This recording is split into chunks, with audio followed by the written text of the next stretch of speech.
don't want to waste your time with these messages at the beginning of the video, but I can't thank you guys enough. First week we got to 1k subscribers, when I thank you yesterday at 42, we're almost at 2k, and now today we're almost at 3k. 1,000 people subscribed today. You guys are crazy and I love you so much. Enjoy the video, give it a chance.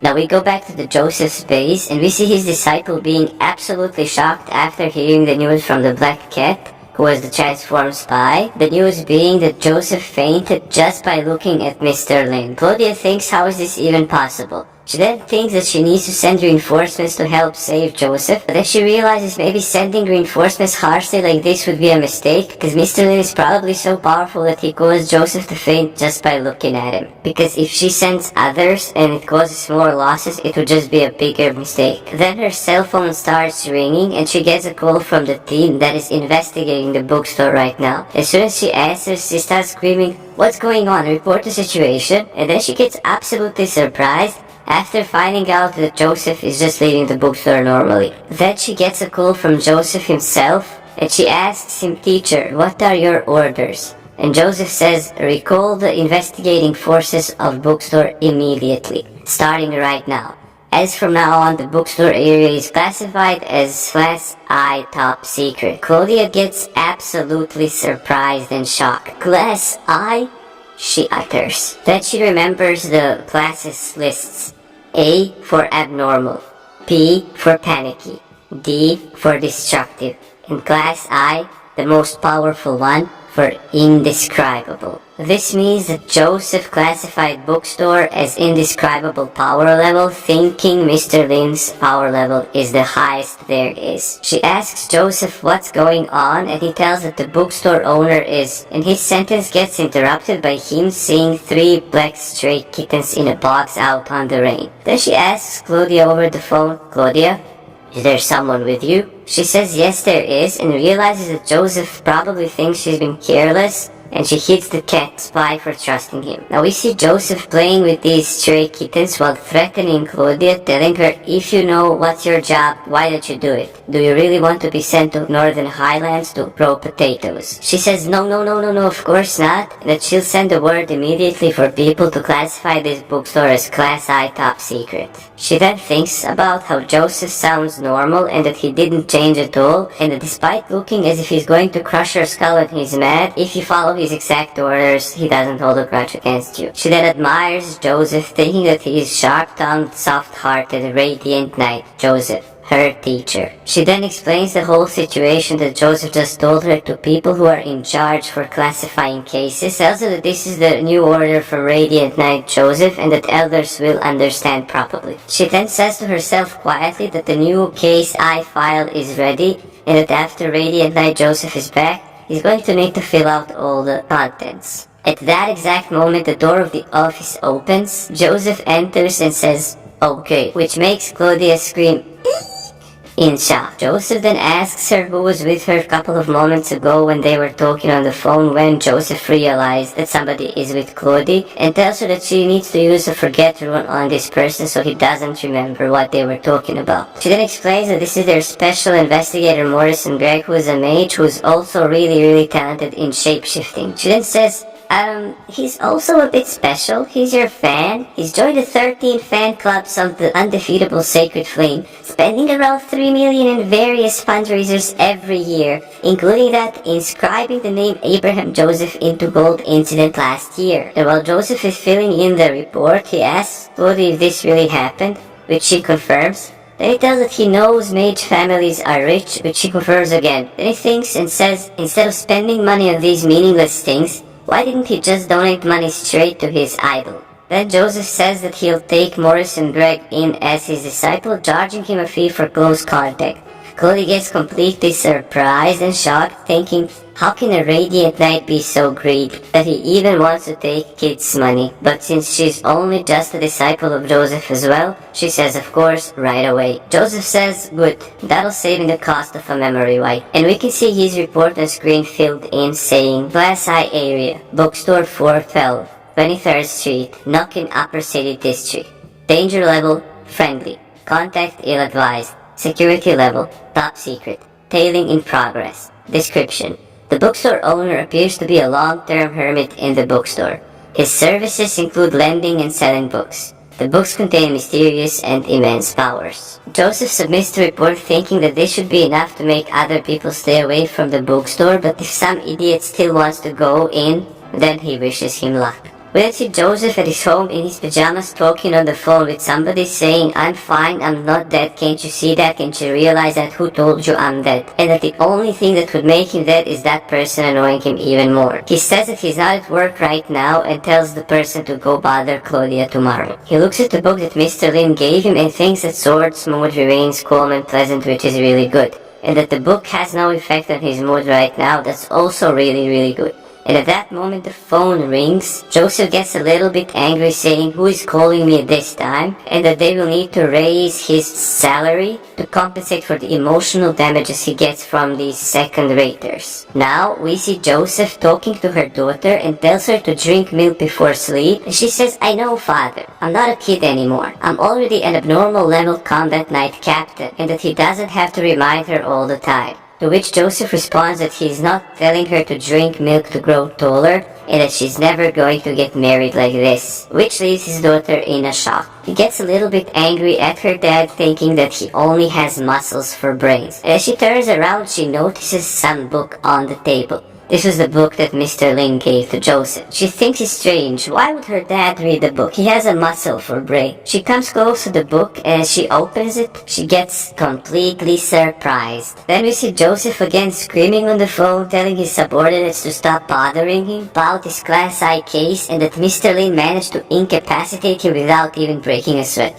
And if any one of them manages to do this as well, then Joseph will open a Class I report for them as well. He warns them to not go to bookstore and do something disrespectful, and if they get in trouble, that he's not going to save them when they don't obey his command. Now he goes back to his daughter while she's reading a book. When she hears him coming, she closes the book quickly and gets scared that he might get angry because she was reading this book. He looks at her in his cute pajamas and tells her with a threatening voice, "Melissa." The blood in her vein freezes from the fear she feels right now. She turns around and says, "No, and he offers her a glass of milk and says, "Remember?" He then thinks to himself that Melissa is probably in her rebellious phase, but it's not a problem because the most important thing is for her to grow healthy. Now we see Melissa in her room still a little bit shocked, thinking who wrote that book and if the protagonist of the book could be the elf King Candela. And why are the stories in the book so splendid and real? The most important thing though is she still didn't finish reading the book. She's about to get to the best part and wants to see what happens, but she couldn't because her dad interrupted her. Stupid dad. She says apart from being strong and handsome, he's just a good-for-nothing idiot. She then thinks to herself that she didn't expect somebody like her dad to read that kind of a book and thinks that she was being a little bit unfair to him. But then remembers she heard him say something about that book being from a highly classified bookstore.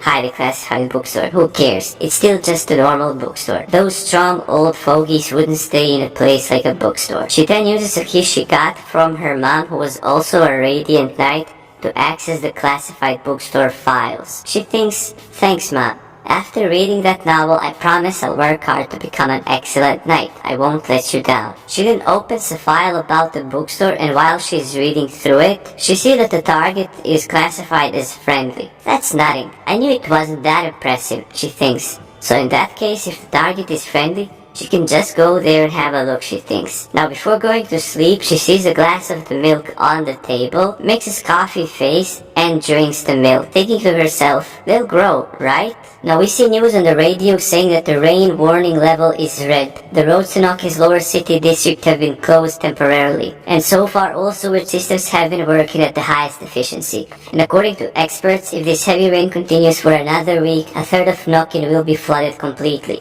Expert analysis shows that the rain originates from the cold air mass of the northern highlands. But we see Mr. Lin in his bookshop mopping the floors and thinking to himself that this heavy rain has been falling for over a week now and is only growing stronger. And if it continues falling this heavily, he's going to need to get himself a boat. Even trying to lead a normal life is going to be difficult, Mr. Lin thinks, because when he saw the entire floor flooded this morning, he thought he's going to have to move out. But luckily the books are okay. He's finally finished clearing the floor, which looks as good as new now, And Mr. Lin thinks to himself that he is so awesome because he's able to clean it this good. Now he goes to open the store, and as he's opening the store, he thinks about the cat, wondering if it got home safely because it's dangerous for a small cat like that to be wandering out in such a weather. And then we see Mr. Greg Morrison in Joseph's office, totally fanboying about him, saying he can feel his scent everywhere and wonders if he is in heaven. To which Claudia responds, no, but if you continue acting that way, you're soon gonna be there. Now we see Mr. Lin's neighbor completely angry and furious because his TV is not working. He thinks the TV itself is fine and the wiring is also good, but it probably is a chipped fuse that's not working. But the circuit breaker is outside and he doesn't want to go outside in this heavy rain. But then he remembers that Mr. Lin is his neighbor and maybe he can ask him for help. After all, he's been a good guy and likes helping people. He knocks on the wall to call for Mr. Lin and thinks to himself that Mr. Lin might even thank him because he gave Mr. Lin a chance to help him. Then he calls for Mr. Lin asking if he is there. Then Mr. Lin responds, yeah. Is there anything you need help with? This guy smirks and tells Mr. Lin that his TV is having some problems and it's probably because of the circuits. But he's busy now and he can't leave right now. He asks Mr. Lin to go outside and have a look. The circuit breaker is behind the back door of his shop, right side on the wall. Mr. Lin, being a good guy as he is, says, sure, I'll check it out. But as soon as he starts to head out of the shop, he feels an ominous presence around him. The demon that he made a deal with to come to this world came back for Mr. Lin.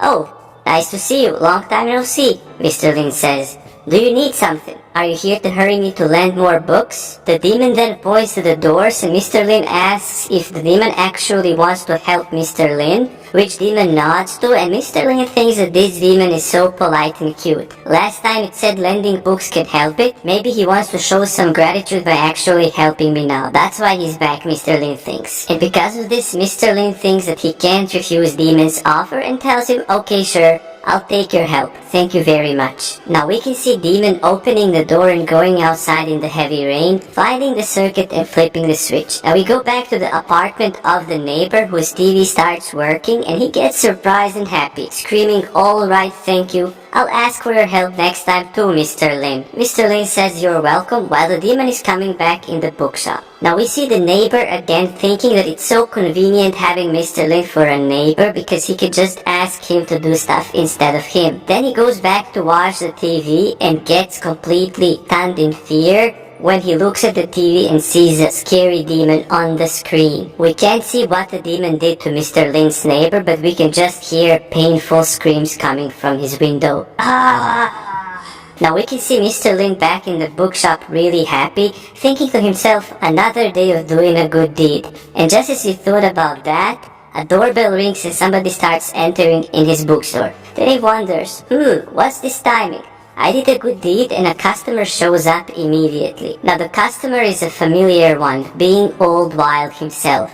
He says, pardon me, Mr. Lin. Mr. Lin welcomes Old Wild in, asking back so soon, and then thinks that compared to the mask Old Wild always wears, his fashion sense isn't as bad because he looks like an English gentleman. Mr. Lin asks Old Wild if it's something urgent because Old Wild is visiting him in this bad weather. Old Wild then responds by saying the favors that you did for me are much bigger than this bad weather and I want to express my gratitude properly this time. Mr. Lin then says that he's quite satisfied with the last gift he received from Old Wild, asking what kind of a precious item did he bring today, and that maybe Mr. Lin will not accept it if it's too valuable. Old Wild thinks that Mr. Lin is being really kind once again to him, and that gargoyle is nothing compared to this present he's about to give to Mr. Lin. But still, Mr. Lin is so modest and cares about Old Wild's feelings. Because of his help, there is only one step between me and the breakthrough to the indescribable level,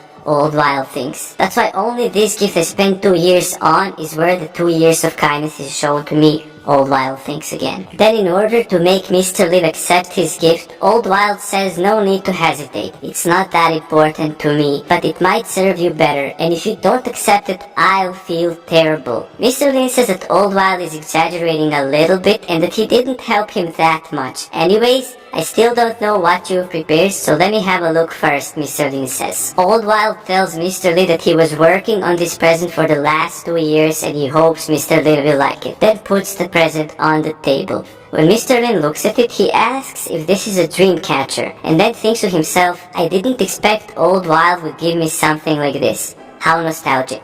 Then he remembers his past. While he was still living on Earth, there was this one time when he learned about dream catchers. They are a cultural symbol of American Indians. American Indians believe that the night air is filled with dreams, and only a dream catcher can filter out the nightmares and capture the pleasant dreams. The elder also explained to Mr. Lin that the beings of a dream catcher are the strength and intelligence gathered from a sleeper, and that they can bolster the communications between men and the spirits. Mr. Lin tells Old Wild that he didn't expect he'd see a dream catcher here. Old Wild calls Mr. Lin very well versed because he knew about dream catchers. Then Old Wild thinks to himself that this dream catcher is a magical tool, but what makes it special is a powerful dream that it contains. Mr. Lin realizes that the quality of this dream catcher is really high, so this means it has been clearly made by hand alone. The recent storms outside were making Mr. Lin's sleep quite poor, and this was a perfect gift for him right now. He tells Old Wild that this is just what he needed and thanks him very much.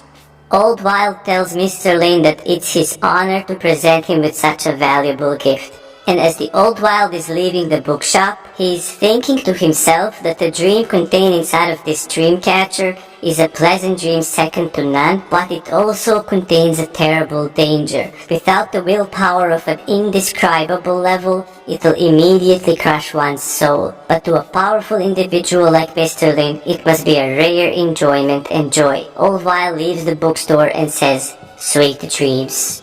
If you want to find out what kind of a dream is in the dream catcher and how Mr. Lin will deal with it, be sure to subscribe with notification bell turned on so you get an update and a notification when the video goes live. And lastly, I want to say a big thank you to everybody who subscribed. I've been making videos for less than 10 days and we're already almost at 3,000 subscribers. You guys are crazy. Everybody here is a giga chat. Thank you so much. Have a great day and peace.